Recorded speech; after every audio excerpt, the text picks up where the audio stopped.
Shalom saudara-saudara, selamat pagi dan selamat beribadah kepada Tuhan Yesus Kristus. Pagi ini kami juga mengucapkan selamat ulang tahun bagi GKT Kanaan Kediri yang ke-74. Kiranya Tuhan senantiasa memberkati dan Dia akan lebih lagi memakai gereja ini sebagai alat kemuliaannya.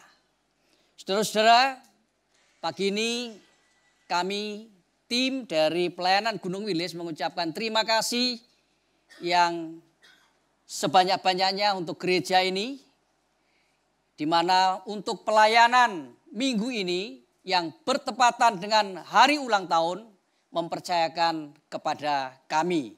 Kiranya kita semua diberkati oleh Tuhan Yesus Kristus. Dan untuk saya sendiri dipercayakan untuk menyampaikan renungan kebenaran firman Tuhan dalam ibadah pagi ini. Dan nanti sebentar sore akan dilayani oleh Bapak Pendeta Latif. Saudara-saudara, mari kita berdoa terlebih dahulu. Bapak, kami bersyukur oleh karena anugerah-Mu, Tuhan pimpin gereja ini sampai saat ini. Dan Tuhan secara khusus Engkau telah memimpin mengumpulkan kami pagi ini untuk datang beribadah kepada Tuhan. Kiranya Tuhan sungguh yang akan berotoritas dan kesempatan ini kami akan bersama-sama mendengarkan kebenaran firman Tuhan. Kiranya Tuhan menolong kami melalui kuasa Roh Kudus. Dan Tuhan memampukan kami untuk kami dapat mengerti, memahami, dan bahkan melakukan untuk kehidupan kami sehari-hari. Pakailah hamba-Mu yang penuh keterbatasan ini untuk dapat menyampaikan firman-Mu ini dalam kuasa dan urapan-Mu. Di dalam nama Tuhan Yesus kami berdoa dan kami bersyukur. Amin. Saudara yang kasih dalam Tuhan Yesus Kristus, untuk tema ibadah pagi hari ini berkiprah bagi kemuliaan Tuhan. Saudara, karena itu marilah kita akan bersama-sama mendasari kebenaran firman Tuhan ini dari kitab Injil Matius pasal yang ke-16 ayat yang ke-18. Saya ingin kita akan baca bersama-sama. Oke? 1, 2, 3. Dan aku pun berkata kepadamu, engkaulah adalah Petrus, dan atas batu karang ini aku akan mendirikan jemaatku, dan alam maut tidak akan menguasainya. Sebuah pernyataan yang sangat luar biasa daripada Tuhan Yesus. Saudara-saudara, pagi ini momen ulang tahun GKT Kanaan Kediri yang ke-74.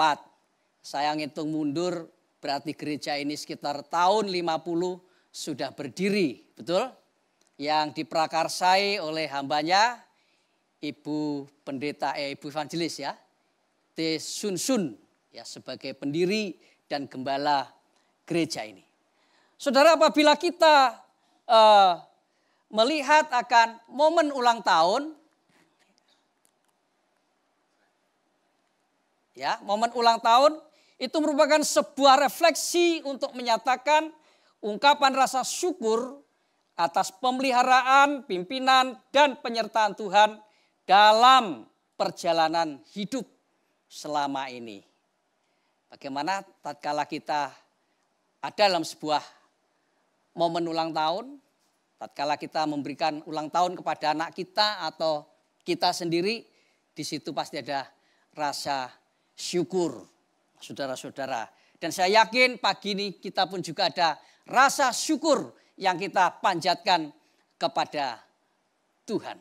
Sehingga dalam mengungkapkan rasa syukur itu, banyak orang yang menyalahgunakan akan ungkapan syukur. Melakukan euforia, pesta pora, ya, sampai ada yang mabuk dan lain sebagainya. Tanpa melihat esensi daripada eh, momen itu dan ucapan syukur itu. Saudara-saudara, dan jika pada saat ini kita sedang merayakan ulang tahun gereja ini, artinya apa? Gereja ini pun bersyukur kepada Tuhan. Kita bersama-sama datang bersekutu, beribadah kepada Tuhan. Dan bukan hanya itu, sebenarnya jika kita melihat akan ucapan syukur atau momen ulang tahun itu menjadi sebuah bahan perenungan buat kita. Momen ulang tahun sebagai perenungan buat kita. Mestinya kalau ada orang sedang merayakan ulang tahun, selain bersuka cita karena sudah hadir di bumi, mestinya ada sikap untuk merenung. Bagaimana perjuangan seorang ibu melahirkanku. Dan aku bersyukur boleh menjalani hidup. Selain itu mestinya juga dia harus merenungkan. Lalu kalau aku hidup, aku ini harus bagaimana? Dan bagaimana nanti selanjutnya akan kehidupanku. Dan saya kira hal ini pun juga tidak berbeda dengan gereja harus bersikap.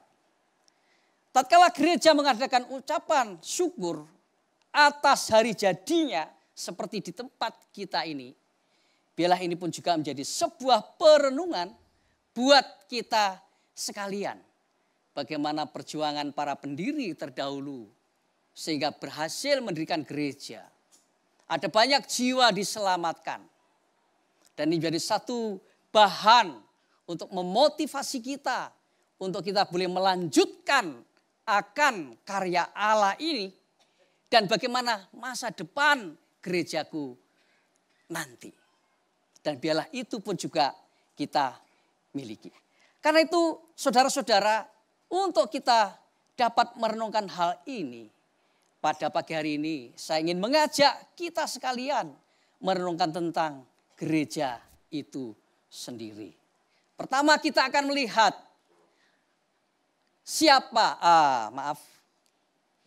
apa itu gereja. Sesuai dengan teks pembacaan firman Tuhan pada saat pagi hari ini, saudara-saudara, memang dalam teks ini tidak ada secara tertulis. Gereja itu adalah sebuah komunitas atau kumpulan orang percaya. Tidak. Tetapi jika kita melihat daripada esensi gereja itu sendiri, gereja adalah sebuah komunitas orang percaya kepada Yesus Kristus sebagai juru selamat. Dan dalam Alkitab disebutkan sebagai tubuh Kristus, yaitu yang terdapat dalam 1 Korintus 12 ayat 27.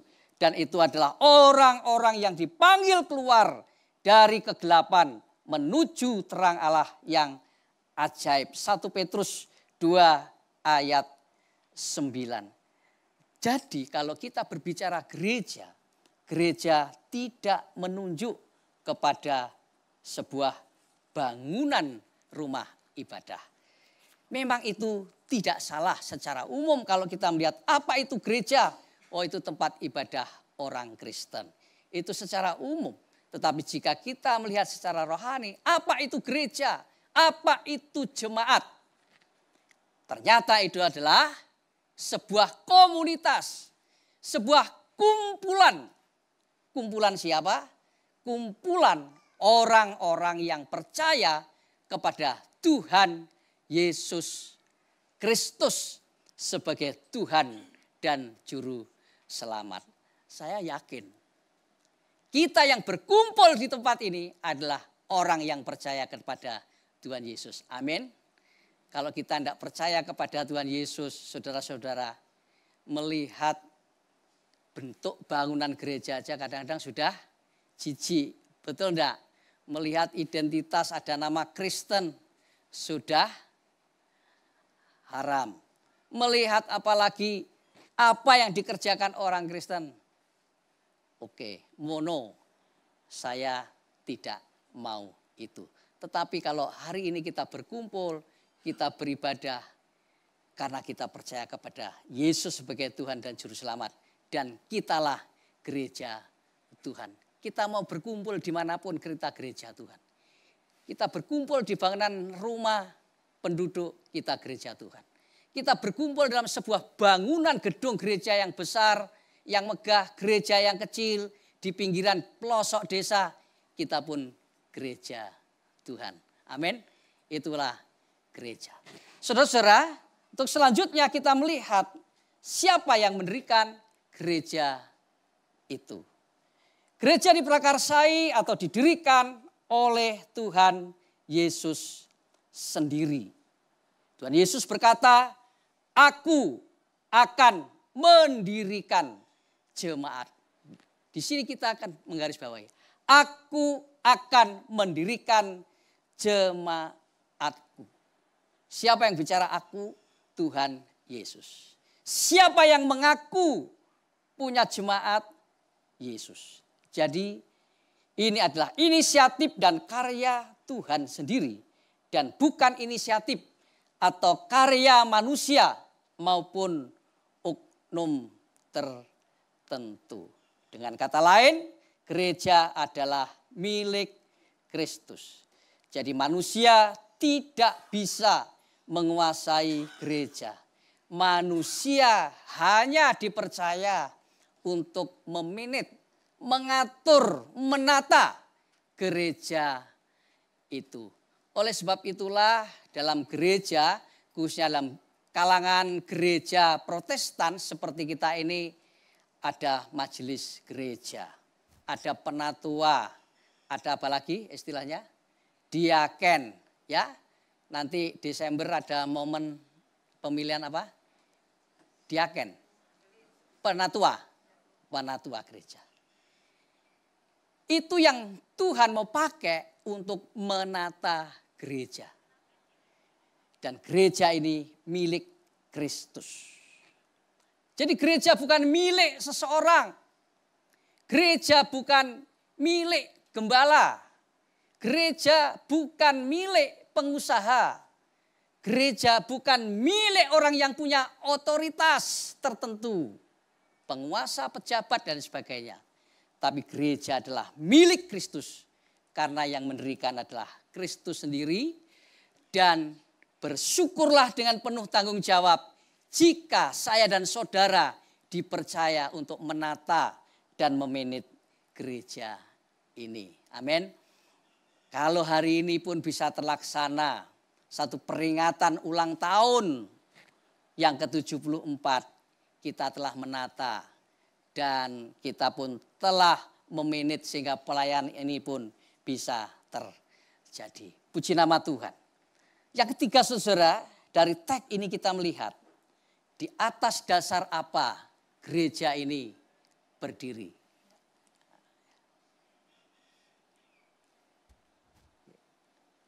Di atas dasar apa gereja ini berdiri. Gereja didirikan di atas dasar batu karang. Tuhan Yesus mengatakan saudara-saudara dalam teks tadi, dan di atas batu karang ini aku akan mendirikan jemaatku. Ya. Dan di atas batu karang ini aku akan mendirikan jemaatku. Saudara-saudara, artinya apa di sini kita melihat satu kebenaran. Di atas batu karang aku akan mendirikan jemaatku. Batu karang di sini menunjuk kepada pengakuan iman Petrus kepada Tuhan Yesus Kristus. Tatkala Tuhan Yesus bertanya waktu di Kaisarea Filipi, menurut orang siapakah anak manusia itu? Murid-murid Yesus menjawab, oh ada yang mengatakan Yohanes Pembaptis, ada yang mengatakan Elia, ada yang mengatakan Yeremia atau salah seorang dari antara para nabi. Lalu balik Tuhan Yesus bertanya kepada para murid. Lalu kalau menurut kamu aku ini siapa? Lalu muncullah Petrus dengan suara yang lantang. Engkau adalah Mesias, anak Allah yang hidup. Tuhan Yesus berkata, Berbahagialah engkau Simon bin Yunus, karena itu keluar bukan dari kehendakmu, tetapi Allah Bapa yang mengaruniakan akan hal itu. Dan aku berkata kepadamu, engkau, menunjuk kepada Simon, engkau adalah Petrus. Dan di atas batu karang ini, aku akan mendirikan jemaatku.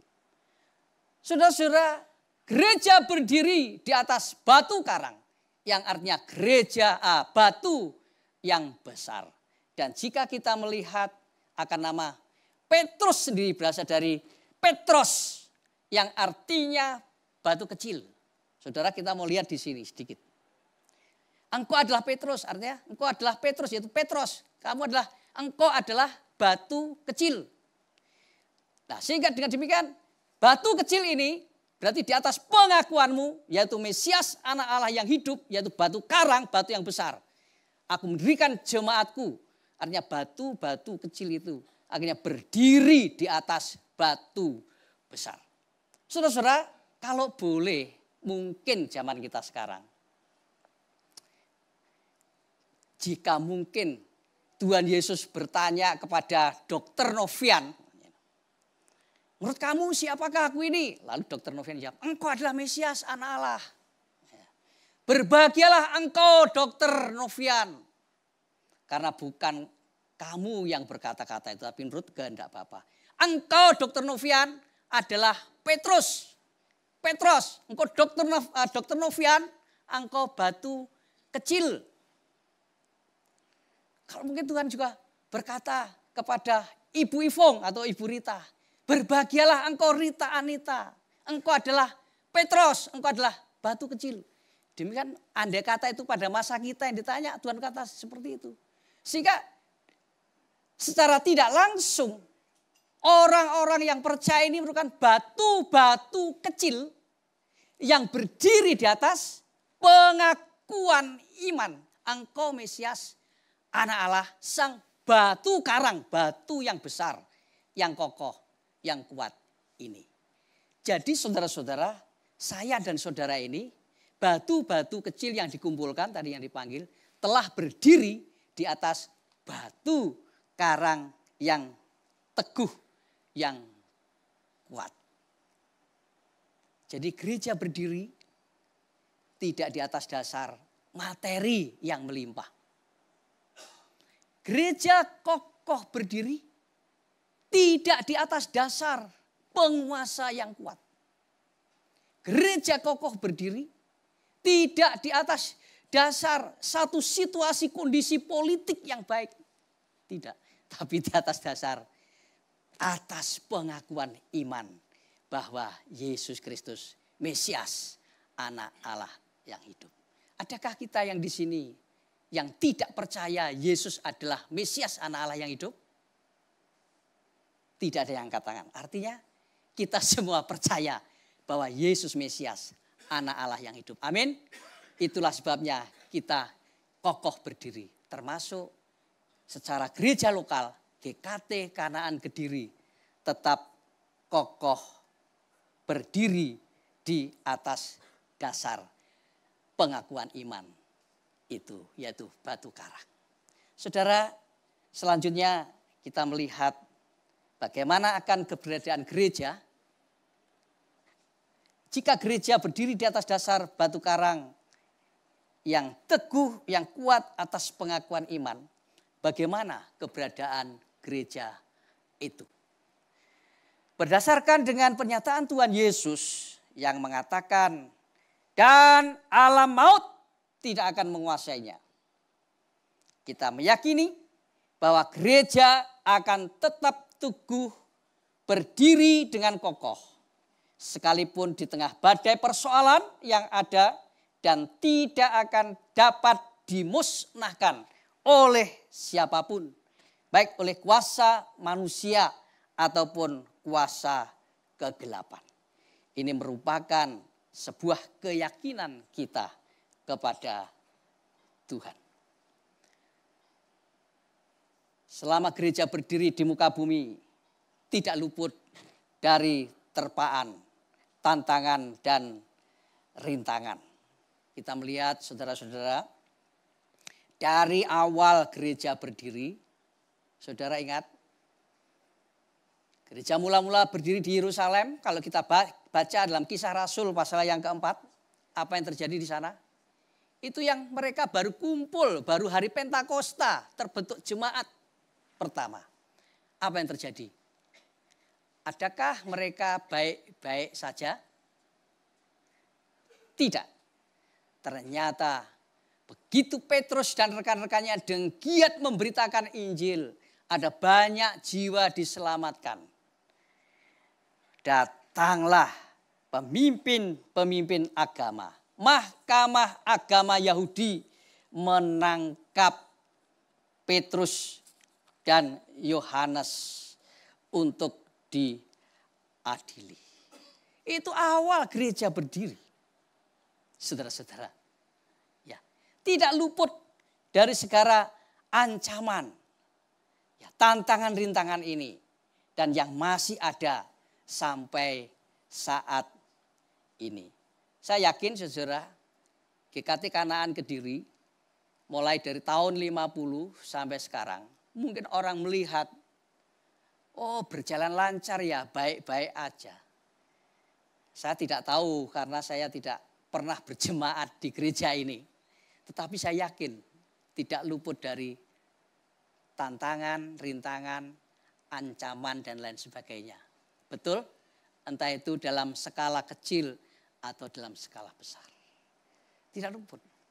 Tetapi apakah yang terjadi pada gereja ini?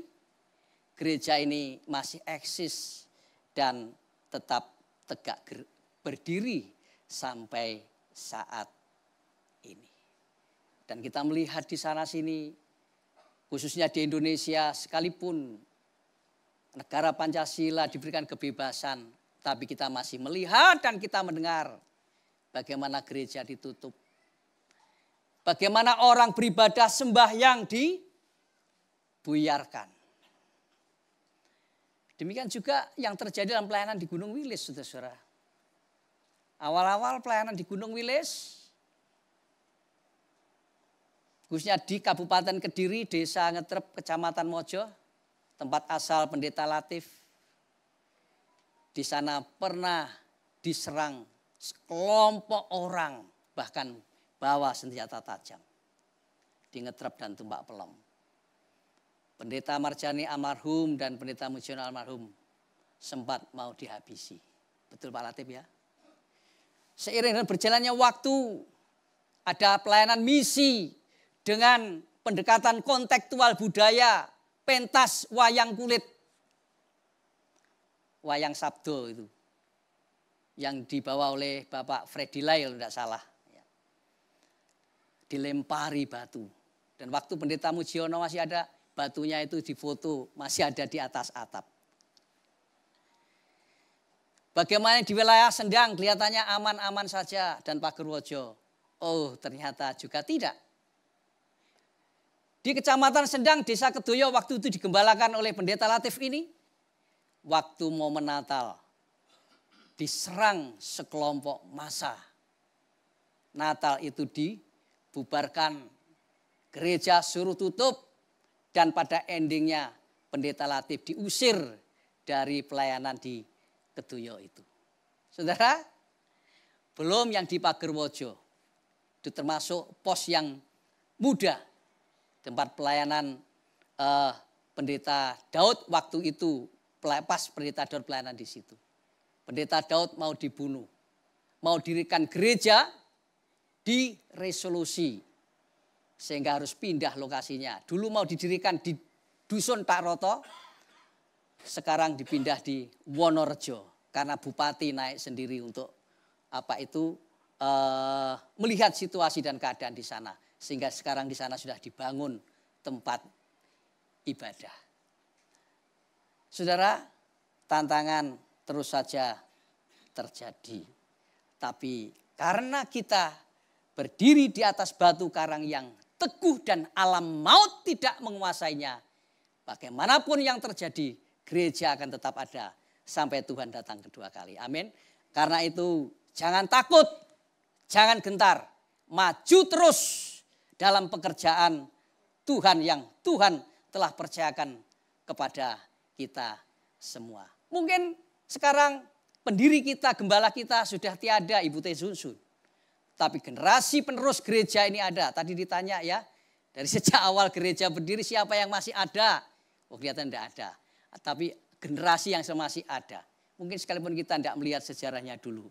Mari kita akan lanjutkan pelayanan ini dengan segala ketekunan dan kesetiaan kita kepada Tuhan. Amin. Selanjutnya saudara.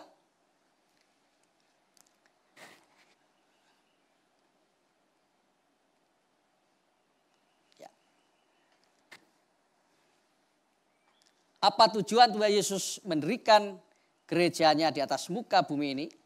Jika Tuhan Yesus sendiri yang berinisiatif dan berkehendak mendirikan gereja, pastilah dia memiliki tujuan bagi dunia ini. Jika kita membaca Alkitab, ada banyak tujuan Tuhan Yesus mendirikan gerejanya.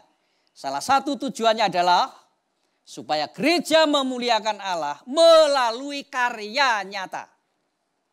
Karya nyata itu bukan edo-edoan, bukan semu. Ya. Untuk menjadikan semua bangsa murid Tuhan. Bagaimana yang tertulis di dalam Matius 28 ayat 19 dan 20. Karena itu pergilah jadikanlah semua bangsa muridku. Dan baptislah mereka dalam nama Bapa dan Anak Roh Kudus. Dan ajarlah mereka untuk melakukan segala sesuatu yang telah kuperintahkan kepadamu. Jadi dari perintah Yesus itu jelas. Untuk murid-murid pergi menjadikan murid. Membaptis untuk dijadikan murid. Dan diajar untuk dijadikan murid Kristus Yesus. Sehingga dalam hal ini kita dapat merangkum tujuan Yesus mendirikan gereja di atas bumi ini. Tuhan ingin memakai gerejanya. Sehingga ada keberlanjutan dari generasi ke generasi. Injil terus diberitakan, ada jiwa-jiwa yang menjadi murid-murid Kristus. Bukan jadi murid tokoh agama, bukan jadi murid pemimpin gereja, tapi jadi murid Yesus Kristus. Saudara, selanjutnya dengan cepat saya sampaikan bagaimana supaya tujuan itu dapat terwujud. Agar tujuan Yesus dapat terwujud, Tuhan ingin memakai gerejanya sebagai alat di tangannya. Artinya perlu melibatkan semua kekuatan dan elemen gereja yang ada untuk berkiprah di ladangnya. Sesuai dengan talenta dan karunia yang diberikan Tuhan dalam penguasaan dan pimpinan Roh Kudus. Kita ada sekarang ini harus maju terus dan bergerak atau berkiprah untuk mewujudkan rencana Tuhan itu. Bagaimana kalau kita melihat dalam jemaat Korintus, demikian juga tatkala kita melihat dalam jemaat Efesus, saudara-saudara, di sana Tuhan memberikan karunia-karunia rohani pada gereja. Dan ada jemaat Efesus, bagaimana Tuhan menempatkan pemimpin-pemimpin sesuai karunia. Ada nabi-nabi, rasul-rasul, gembala-gembala, pengajar-pengajar untuk memperlengkapi orang-orang kudus bagi pelayanan, bagi pembangunan tubuh Kristus Yesus. Dan saya percaya Tuhan pun telah memberikan kelengkapan rohani dan jabatan-jabatan pelayanan itu di gereja GKT Kanaan Kediri ini. Sehingga pelayanan akan terus terwujud. Dan kita melihat ada pos-pos PI yang berdiri di Ngurah, di Pare. Ya, pembangunan gereja saat ini sedang berlangsung. Dan itu terus berjalan terus. Karena itu saudara, biarlah kita akan tetap berdiri teguh dan tidak goyah. Dan giat selalu dalam pekerjaan Tuhan. Karena Tuhan menjamin jerih lelah kita tidak akan sia-sia. Nah, pagi ini bolehlah kita melihat akan satu contoh yang sangat luar biasa. Bagaimana Ibu Teh Sunsun sebagai pendiri dan gembala GKT Kanaan Kediri dalam kiprah pelayanan yang ada di Gunung Wilis. Saya mohon kesabaran Bapak Ibu untuk sejenak sedikit melihat foto-foto maupun video singkat daripada pelayanan yang ada di Gunung Wilis ini, saudara-saudara. Kita akan lihat foto, ya. Ini adalah foto pendiri dan pos-pos PI Yayasan Gunung Wilis. Beliau adalah Ibu T. Sunsun dan Pendeta Stefanus Nugroyanto yang bersama-sama bekerja di ladang Tuhan mewujud nyatakan pelayanan di Gunung Wilis. Sejak tahun 6869 sekian, lalu tahun 74 ya, 72 itu mulai lagi dilanjutkan ya. Dan inilah jumlah daripada pos-pos Gunung Wilis ada 21 ya. Dengan singkat. Dan selain pos PI gereja, maka SMP Kristen Sendang juga berdiri ya. Tahun 76 mulai dirintis, tahun 77 mulai eksis sampai sekarang. Dan SMP itu sekarang di bawah pimpinan Bapak Pendeta Yongki ini, saudara-saudara. Saya sendiri alumni SMP Kristen. Pendeta Latif alumni SMP Kristen. Evangelis Wisma ini alumni SMP Kristen. Waktu saya bikin skripsi, saya hitung-hitung karena penelitian saya di SMP Kristen. Dari lulusan SMP Kristen tidak kurang dari 40 orang dari SMP jadi hamba Tuhan yang tersebar di seluruh wilayah Indonesia. Kemuliaan bagi nama Tuhan. Inilah hasil perjuangan rintisan daripada Ibu T. Sunsun, saudara-saudara. Lalu foto-foto ke-21 pos. Ini ada foto-foto ya. Saya kira untuk menyingkat waktu tidak perlu ya. Sampai saudara-saudara, pelayanan ini di Gunung Wilis bagaimana pergumulan kedua pendiri kita supaya memiliki sinode. Sehingga pada bulan November tahun 2002 kemarin kita dinaungi sebuah sinode yang cukup luas, yaitu Gereja Penggerakan Kristus Pinkster Beweging. Ini dari latar belakang Belanda. Mungkin dari kita lupa, itu kan Gereja Pantekosta. Jangan takut, biarlah naungan sinode kita Pantekosta. Tapi kita tetap reform Injili dalam gerak pelayanan kita, saudara-saudara. Dengan singkat nanti kalau mau lihat pos gambar fotonya, bisa lihat ya, karena waktu kok jalan terus. Nah, inilah video singkat pelayanan Ibu T. Sunsun dan kesaksian dari kita sendiri. Mana?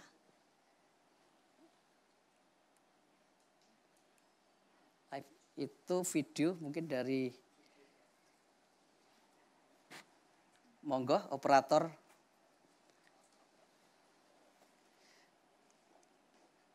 Ya. Bisakah?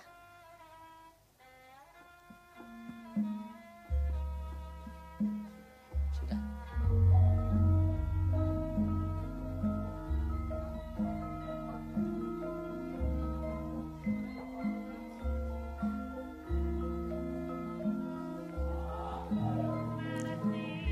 Inilah kota Tulungagung ya, dan situasi desa.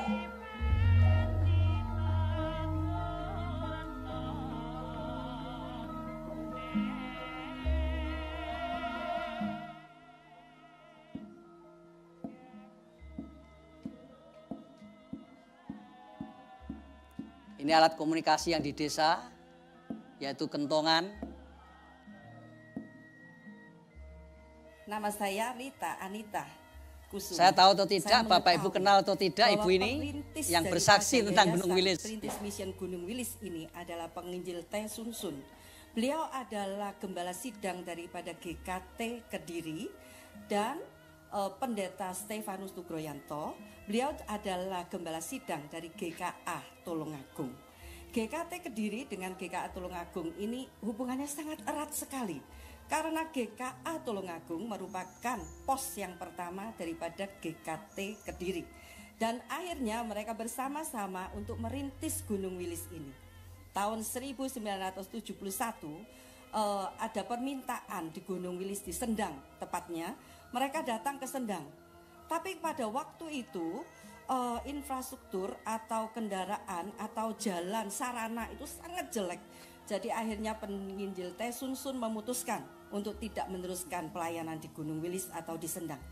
Tetapi akhir daripada tahun 71 beliau sakit keras. Akhirnya dibawa ke Surabaya. Dinyatakan mungkin pada waktu itu sudah hampir meninggal. Tetapi dalam keadaan yang sangat kritis itu beliau mimpi bahwa pelayanan di Sendang banyak orang yang minta dilayani. Akhirnya beliau sembuh dan tahun 72 mulailah perintisan di Gunung Wilis ini. Tahun 76 mulailah didirikan SMP Kristen Sendang. Jadi beliau melayani di tempat ini sangat setia. Berkali-kali penginjil Teh Sun Sun jatuh bangun di tempat ini dengan naik sepeda motor. Pada tahun 1980-an beliau telah dipanggil Tuhan kembali. Mulai saat itu saya terjun di Gunung Wilis sampai hari ini. Saya melayani Tuhan karena melihat jiwa-jiwa mereka itu sangat dikasih Tuhan. Dan Tuhan juga mengasihi mereka.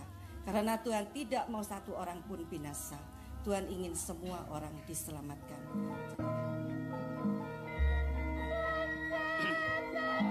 Selanjutnya untuk pola pelayanan melalui pendekatan kontekstual budaya, saudara. Ya, salah satu pola yang kami terapkan untuk pendekatan kepada warga masyarakat. Ini dari kesenian Jawa, mocopat, tembang mocopat. Jadi kami punya sejarah Yesus dari lahir sampai meninggal dalam bentuk tembang.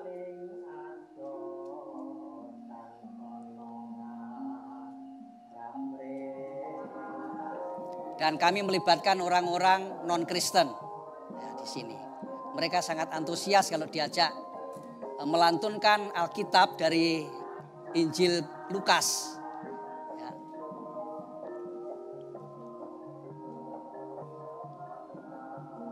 Cuma sayangnya sekarang berhenti karena pentas seperti ini membutuhkan dana yang cukup. Ya.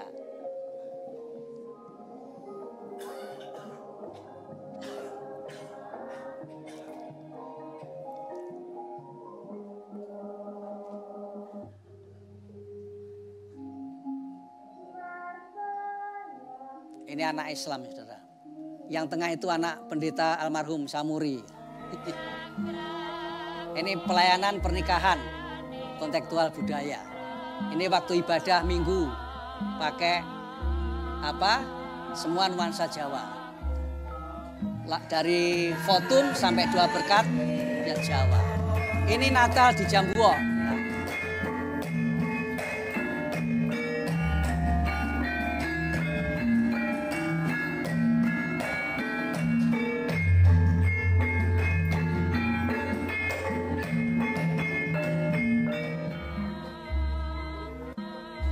Lalu kami juga karena untuk menyiasati dari keluarga non-muslim punya anak mau nikah Kristen tapi keluarganya masih muslim, biasanya menuntut kembar mayang.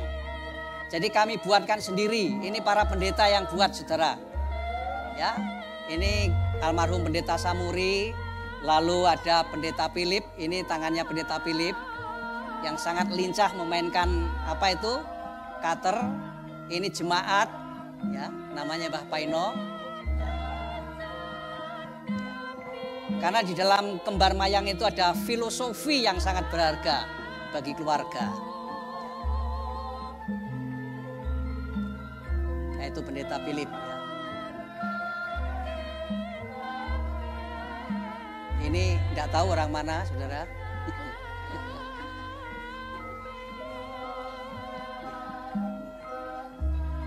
Ini setelah jadi kita serahkan kepada tuan rumah.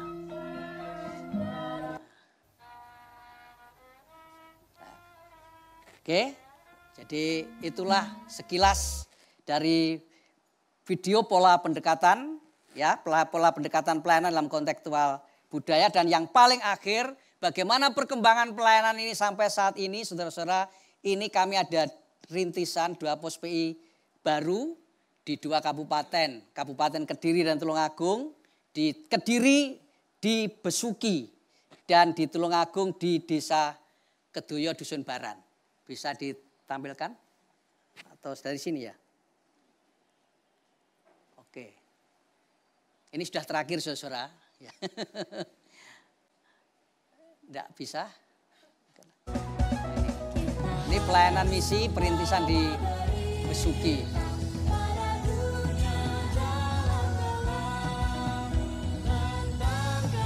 Jadi saudara-saudara bisa mendukung untuk pelayanan perintisan di pos-pos ini. Cukup jauh. Ini belanja untuk memberikan oleh-oleh atau buah tangan bagi jemaat yang di sana.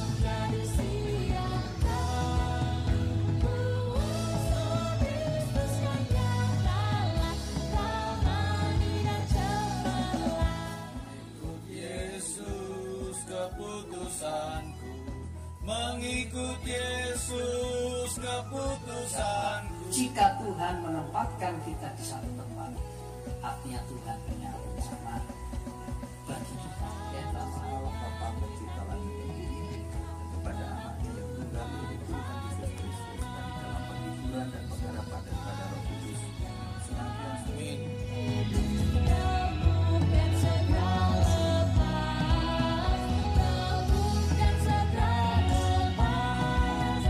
Di Besuki ini sekarang dilayani oleh Pendeta Joko Mulyono, saudara.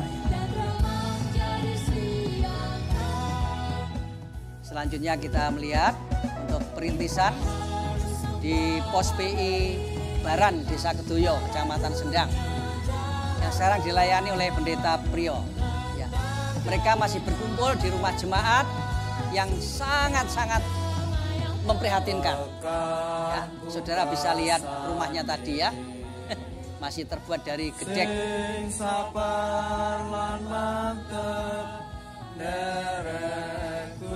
Nah ini nyanyiannya yang sabar. Cocok dan rumahnya masih gedek gitu.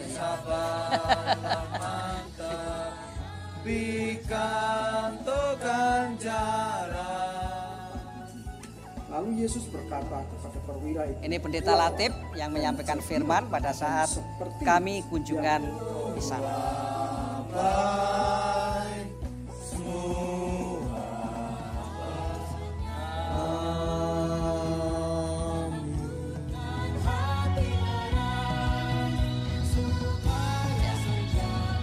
Oke, saudara-saudara, itulah sedikit tayangan tentang pelayanan yang dikerjakan mulai dari awal sejak Ibu T masih ada sampai sekarang.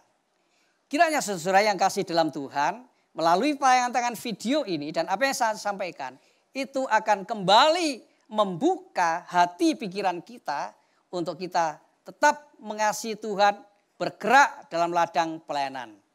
Sehingga melalui momen ulang tahun hari ini yang dilaksanakan GKT yang ke-74 ini saudara, ini menjadi rasa ungkapan, rasa syukur kita kepada Tuhan dan sekaligus mendorong dan memberikan semangat yang baru untuk kita terus berkiprah di ladang Tuhan, menjadi berkat bagi sesama dan memuliakan Tuhan. Ada sebuah ungkapan dari tokoh atau teolog Kristen dari London, yaitu John Stott, yang berkata demikian. Gereja adalah komunitas yang dipanggil untuk hidup bukan bagi dirinya sendiri, tetapi bagi kemuliaan Allah dan kesejahteraan dunia. Karena itu saudara, selagi hari masih siang, marilah kita bekerja karena akan datang malam di mana seorang pun tidak dapat bekerja lagi. Mari kita berdoa. Bapak, kami bersyukur untuk firman-Mu hari ini yang sejenak kami boleh dengar dalam ibadah ini. Tolong ya Roh Kudus sehingga kami dimampukan untuk dapat melakukan dalam kehidupan kami sehari-hari. Kami terus melanjutkan pelayanan pekerjaan Tuhan. Kami terus bergerak, berkiprah dalam ladang Tuhan. Demi kemuliaan bagi nama-Mu. Dalam nama Tuhan Yesus kami berdoa dan bersyukur. Terima kasih, Tuhan Yesus memberkati. Selamat ulang tahun yang ke-74. Saya serahkan lagi kepada liturgos.